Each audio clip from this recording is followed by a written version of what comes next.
दोस्तों, जब जब सत्ता डरती है, घबराती है, पुलिस को आगे कर देती है और एक बार फिर से पुलिस को आगे कर दिया गया है। दिल्ली की पुलिस सोनम वांगचुक को धरना स्थल यानी कि जंतर मंतर से उठा ले गई है और उठाकर उनको सफदरजंग अस्पताल लेकर जाया गया है, जहां पर कहा यह जा रहा है कि उनकी भूख हड़ताल को अब डॉक्टर्स तोड़वाएंगे। लेकिन यह नौबत आई क्यों?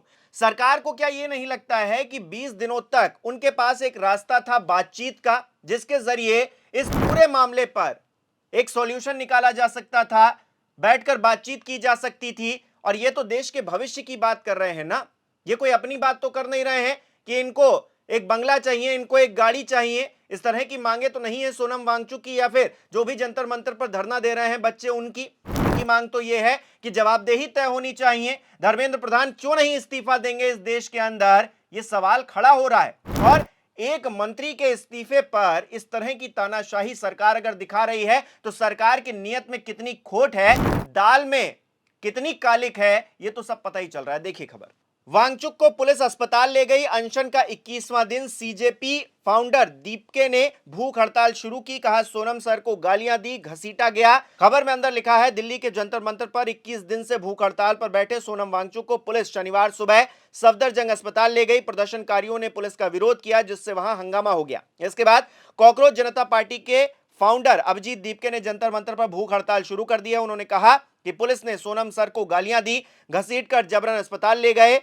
पुलिस ने मेरे साथ भी मारपीट की। हम पीएम मोदी के इस्तीफे की मांग करते हैं। तो यानी ये पुलिस ने, ये आरएसएस के गुंडे, ये दिल्ली पुलिस ने, ये आरएसएस के गुंडे 60 साल के इंसान को, इतने बड़े साइंटिस्ट को ये गाली गलौज करके घसीट कर लेकर जाते हैं यहाँ से। मैं विदेश से अपने देश वापस आया था, मैं कोई क्रिमिनल हूँ? मेरे को इन लोगों ने सड़कों पर घसीटा, मेरे को सड़कों पर मारा इन लोगों ने।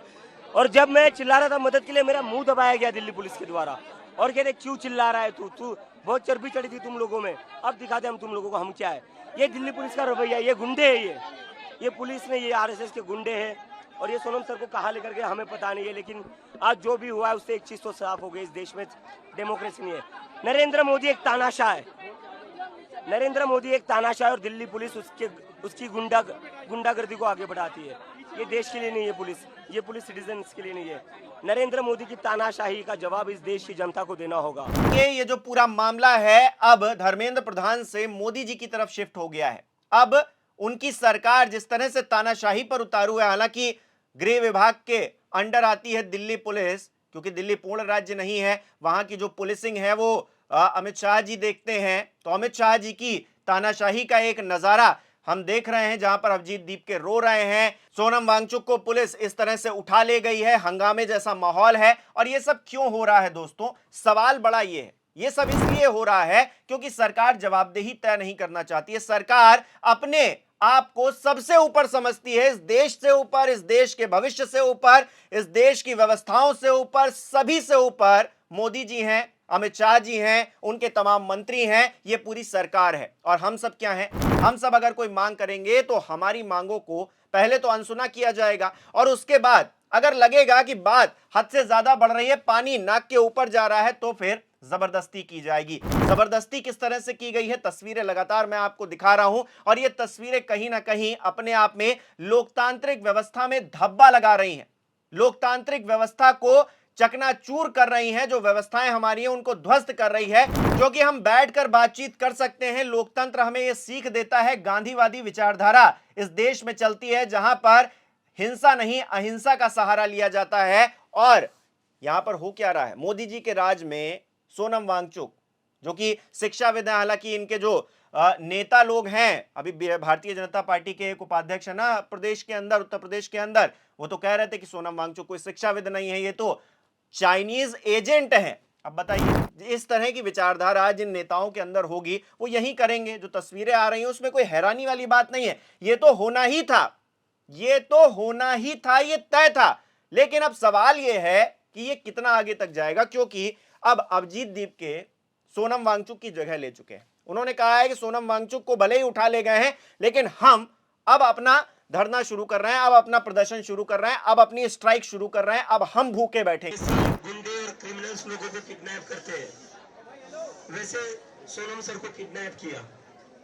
और जबरदस्ती घसीट कर यहाँ से लेकर गए। उन्हें ये लग रहा था अगर वो सोनम सर को यहाँ से हटा देंगे, जबरदस्ती उठा ले जाएंगे तो ये आंदोलन खत्म हो जाएगा, आंदोलन कमजोर पड़ जाएगा।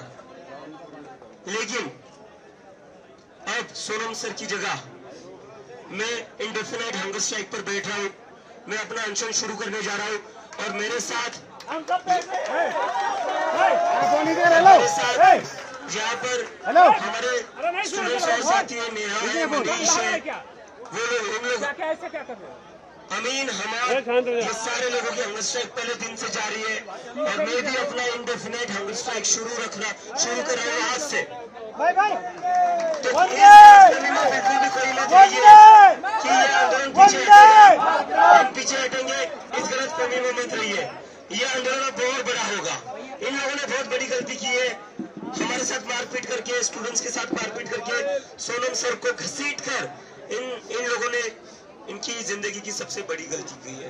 इन्होंने प्रूफ दे दिया है कि ये लोग तानाशाह के लोग हैं। अब देखिए वो कितने दिन भूखे बैठते हैं। और 20 तारीख याद है ना आपको, लगातार 20 तारीख का जिक्र हो रहा है। 20 जुलाई को बहुत बड़ा दिन है, पहला तो मानसून सत्र शुरू होने वाला है और उसी दिन संसद के बाहर तक मार्च करने वाले हैं ये कॉकरोचेस, जिनका जिक्र सीजेआई ने किया था। सीजेआई ने इस पूरे आंदोलन की नींव डाली और उसके बाद सत्ता किस तरह से घबरा रही है, सत्ता के पैर किस तरह से लड़खड़ाने लगे हैं। जो लोग कहते थे कि ये कोई आंदोलन नहीं कर रहे हैं, ये सब फंडेड है बाहर से, वो लोग भी अब साथ आ रहे हैं। वो लोग कह रहे हैं कि बात तो सही की जा रही है, सोनम वांगचुक अपने लिए तो कुछ मांग नहीं रहे हैं, वो इस देश के भविष्य के लिए अगर भूख हड़ताल पर बैठे हैं तो उनका भूख हड़ताल इस तरह से तोड़वाया जाएगा, ये कल्पना बहुत सारे लोगों ने नहीं की होगी। लेकिन हैरानी होती नहीं है क्योंकि 12 साल हो गए हैं और 12 साल में ऐसी तमाम तस्वीरें हम देख चुके हैं जहां पर किसानों का जिक्र हो, रेसलर्स का जिक्र हो, मतलब इस तरह की तस्वीरें तो आती रही है ना कि पुलिस अपनी मनमानी करती है, पुलिस या तो दिल्ली में एंटर नहीं होने देगी या फिर अगर कोई एंटर हो गया तो उसके साथ भी जोर जबरदस्ती होगी, जैसा कि इन तस्वीरों में आप देख रहे हैं। लेकिन आपकी क्या राय है? आपको क्या लगता है कि क्या सरकार की ये हार है सोनम वांगचुक को उठा ले जाना मंच से, या फिर भारतीय जनता पार्टी जिस तरह की नीति अब तक अपनाती रही है उसमें एक बार फिर से कामयाब हो गई? अपनी राय कमेंट बॉक्स में जरूर बताइएगा। इस वीडियो को लाइक करना, शेयर करना मत भूलिएगा। हमारे चैनल को सब्सक्राइब नहीं किया तो वो भी जरूर कीजिएगा। आप हमें सहयोग भी कर सकते हैं ज्वाइन बटन पर क्लिक करके। बहुत बहुत धन्यवाद।